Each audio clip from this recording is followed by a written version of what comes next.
আমি আগে যখন ছোট ছিলাম তখন হচ্ছে ছেলেদের বাইক নিয়ে, মোটরসাইকেল, তারপরে হচ্ছে বাইসাইকেল, এগুলো নিয়ে সবসময় খেলাধুলা করতাম।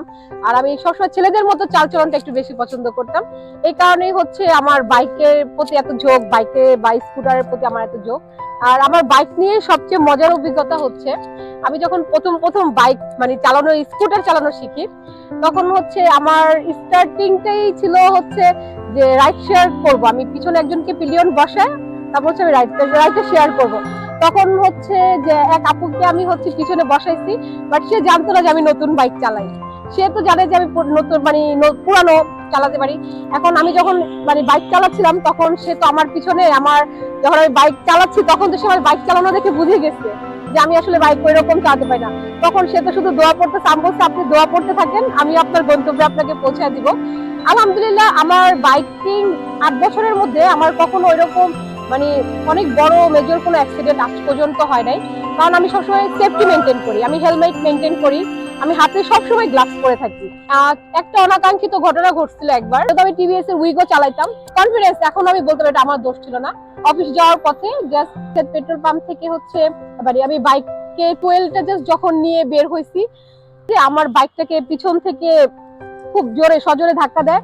তো আমি উপর হয়ে পড়ে যাই, উপর হয়ে যে পড়ে যাওয়ার পরে হচ্ছে যে আমার অ্যাক্সিডেন্টে হচ্ছে আমার এই মুখের যে পার্টটা, এই পার্টটা আলাদা হয়ে যায়। তারপর আমার এই মুখে 18টা সেলাই পড়ছে।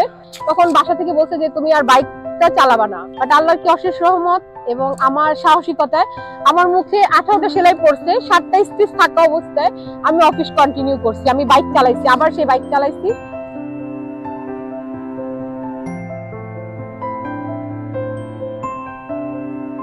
এবং তখনকার পর থেকে আমি এত সাহসী হয়েছি, এখন আমি ঢাকার বাইরে ট্যুর করি। আমার পুরান ঢাকাতে কটু কথা শুনতে হচ্ছে, মেয়ে মানুষ বাইক চালায়, আমাদের মানে পুরান ঢাকায় বাসা বেটাগো মতো বাইক চালায়, কেমন দেখায়, দরকার আছে মানে অবশ্যই খাওয়ান পিন্দনের অভাব পড়ছে, আমার বোনের অফিসে নামা দিতে গেছি, ওই যে পাঠাও মারতেছে, এরকম আমাকে কটু কথা বলে, এখনো বলে। আমি এগুলাকে মানে তোয়াক্কা করি না কখনো। যখন আমি কর্পোরেট লাইফে ছিলাম 5-6 বছর একটানা আমি কোনো ছুটি কাটাইতে পারি না। বৃহস্পতিবার থেকে নিয়ে শনিবার থেকে নিয়ে বৃহস্পতিবার আমাকে একটানা জব করতেছে। শুক্রবার দিন আমার রেস্ট ডে ছিল, মাঝে মাঝে আবার ওই দিন আমার ডিউটি থাকতো। তো আমি কখনো ওই যে বাইক কমিউনিটি গুলোকে দেখতাম যে ওরা ঘুরতে যায়, তারপরে ট্যুর করে, তো আমার খুব আফসোস হইতো, আল্লাহ মেয়েরা কি সুন্দর বাইক চালায়, এদিকে ওদিকে ঘুরতে যায়, বাট আমি আসলে তখন সময় পাইতাম না। আর তখন আমার বাইক তো আমার অফিস থেকে প্রোভাইড করছিল, তো অফিসের বাইক নিয়ে তো ট্যুরে যাওয়া যাবে না। তো আমি যখন মার্কেটে বাইক দেখলাম যে আমি একটা বাইক নিজের জন্য নিব, আমি কয়েকটা ব্র্যান্ডের বাইক দেখলাম। তো আমি কি করলাম, আমার দামে সাশ্রয় হয় এরকম একটা বাইক তখন খুঁজলাম। যেহেতু আমি টিভিএস এর উইগো চালাইতাম, তো যেহেতু উইগো আমার কোম্পানি থেকে আমি পেয়েছি, তো আমার আর অন্য কোনো মানে ব্র্যান্ডের প্রতি ঝোঁক আসলো না। আমি টিভিএস এরই আরেকটা বাইক তখন খুঁজতেছিলাম, যেটা কি সাশ্রয়ী, দামেও সাশ্রয়ী আর দেখতে একটু স্মার্ট, আর আমার যেহেতু হাইট ভালো, আমার সাথে দেখতে যায়, এরকম একটা স্কুটার আমি খুঁজতেছিলাম। আর তখন মার্কেটে নতুন আসছিল অ্যান্ট্রয়েড, তখন আমি তো আর কোনো দিকে তাকাই নাই, প্রথমে আমি অ্যান্ড্রয়েড মানে চয়েস করলাম। যেদিন আমি এটা কিনবো ওই দিন আমি নিয়োগ করলাম যে আমি একটা বাইক কিনবো।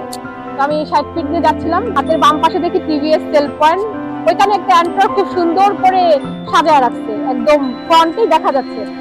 তো আমি জাস্ট শোরুমে ঢুকলাম, ঢুকার পরে হচ্ছে আমার তখন ক্যাশ টাকা ছিল না, কার্ড ছিল সাথে। তো আমি বললাম যে না আমি এটা পারচেজ করে ফেলবো, তখন আমি অ্যান্ড্রয়েডটা নিয়ে নিলাম। তো অ্যান্ড্রয়েড নেওয়ার পর আমার 2টা বাইক হয়ে গেছে।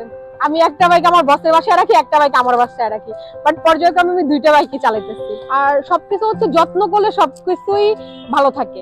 তো আমি আমার বাইকটাকে যত্ন করি, আমি এটাকে অন্য কোথাও থেকে সার্ভিস করি না। আমি বাইকটা যেখান থেকে পারচেজ করছি 60 ফিটে, আমি ওইখানে এটা সার্ভিস করি। যেমন আমি পুরান ঢাকার মধ্যে অ্যান্ট্রক এখন এত অ্যাভেলেবেল আছে, আর আমি একটা ক্লাব মেনটেন করি, ক্লাব অ্যান্ট্রক ক্লাব। তো অ্যান্ট্রক ক্লাব মেনটেন করে দেখা যাচ্ছে যখন স্টিকার দেখি, ওনাকে কিন্তু আমি ব্যক্তিগতভাবে চিনি না, বাট আপু আপনি অ্যান্ট্রক গেছেন না? হ্যাঁ, ওই যে ফেসবুকে আমাদের কমিউনিটিটা আছে, আমাদের বিভিন্ন প্রোগ্রাম হয়, নাচটার একটা প্রোগ্রাম হয়েছে, তো বিভিন্ন সময় বিভিন্ন জায়গায় প্রোগ্রাম অ্যারেঞ্জ করে আমাদের অ্যান্ট্রক ক্লাব, বাংলাদেশ বেসপা কমিউনিটি, বিবিসি, তারপরে ওয়াইআরসি, এই 3টা গ্রুপের সাথেই আছি। যেহেতু আমি একজন অ্যান্ট্রক ইউজার, তো আমি আমার অ্যান্ট্রকটা নিয়েই বলতে চাই। আমি বলবো যে অ্যান্ট্রক হচ্ছে নারীর নিরাপদ গতির প্রতীক।